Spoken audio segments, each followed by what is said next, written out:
We recently had this headboard made for our bedroom, and what I really love about it is you've got this shelf section at the top, so it's perfect if you want to store books or maybe just pop your phone on there at night.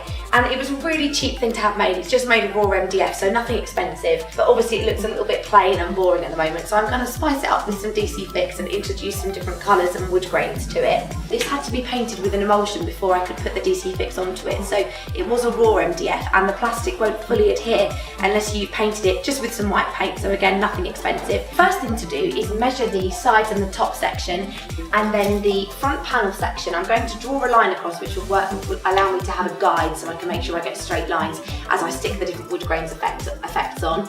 And I want probably between 4 and 5 bricks, as I'm going to call them, even though it's wood, on the front section there. And on the back of the sticky back plastic, there is actually grid markings, so they're in centimetre squares, a bit like a maths book that you'd have at school. So if you haven't got a tape measure handy, you can always use that as a guide. So I've got loads and loads of these different brick woodwork effects here, all cut and ready to go. And what I've also done, just to act as a guide for the first line so that it sits nice and straight, so I've used the ruler just across the whole headboard there and drawn a line straight the way across 10 centimetres down, so I know that each of these panels on that first line will sit flush against that, and then from then on I can use that as a guide to ensure that they're all completely straight.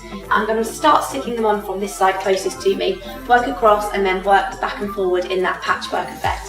So starting with the light brown, and as I said, I've drawn that guideline on there so I can use that to line it up. I'm just going to peel back the backing paper. And you've got the smoother from the DC Fix application kit, and this has got a felt covered side that's black, and that's nice and smooth. You can just use it to help get out any little air bubbles that might be trapped underneath the plastic.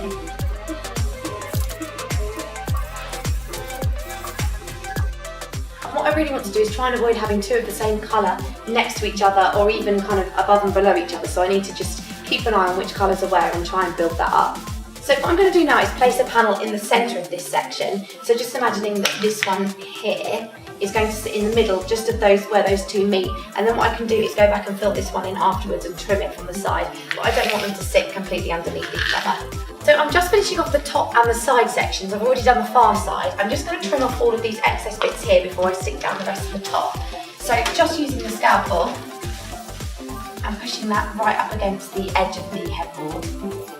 And also what I love about this is before, when it was MDF, if I'd placed like a coffee cup or something on the top, it definitely would have left a stain, whereas now this is completely wipeable, so it also makes it more usable and practical going forward.